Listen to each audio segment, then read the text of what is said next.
Terima kasih. Selamat malam Bapak Ibu sekalian yang hari ini hadir di studio dan tentu saja yang menyaksikan melalui tayangan televisi atau streaming.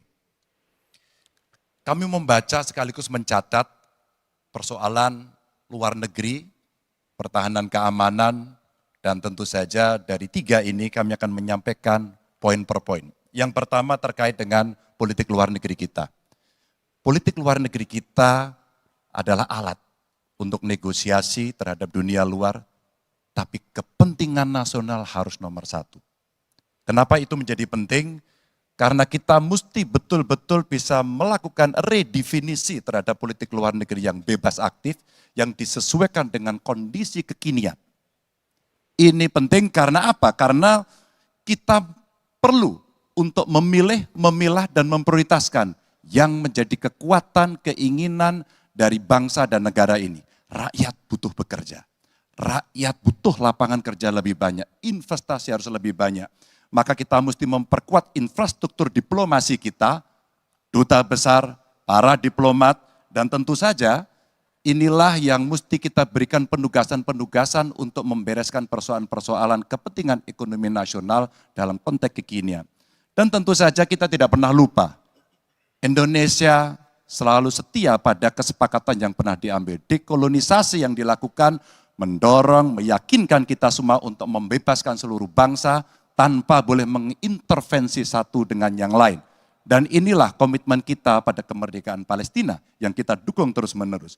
Maka kalaulah kemudian itu kita kerjakan, beberapa problem krisis iklim barangkali akan kita selesaikan dengan membawa pola-pola diplomasi sesuai dengan kekinian yang diperlukan.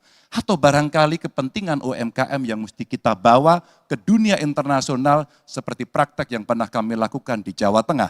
Dan itu membuat masyarakat akan merasakan politik luar negeri jauh lebih baik.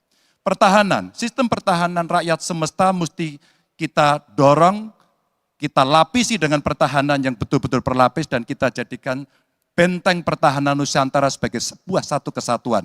Dan kita perlu melakukan penataan gelar pasukan karena IKN menjadi pusat gravitasi baru.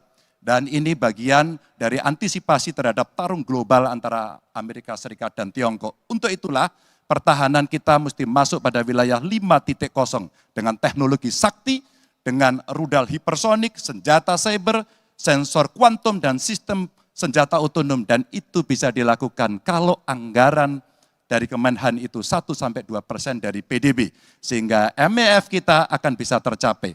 Karena ini yang mengerikan, di 2024 saya khawatir ini tidak akan tercapai. Untuk keamanan, terorisme, narkoba, pinjaman online, judi online, kekerasan seksual, ini perlu mendapatkan perhatian termasuk TPPU. Maka reformasi kepolisian betul-betul harus mengantisipasi ini dengan penguatan cyber system kita, termasuk pengembangan SDM cyber yang kuat.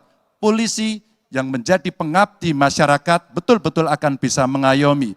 Seperti kemudian pada saat saya bertemu dengan Ibu Mary Hugeng.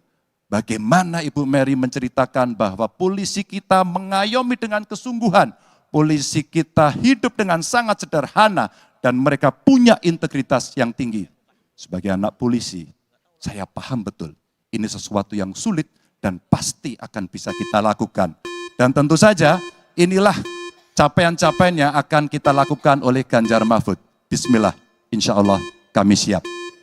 Baik, terima kasih Bapak Ganjar Pranowo. Kami persilakan kembali ke tempat Pak Ganjar.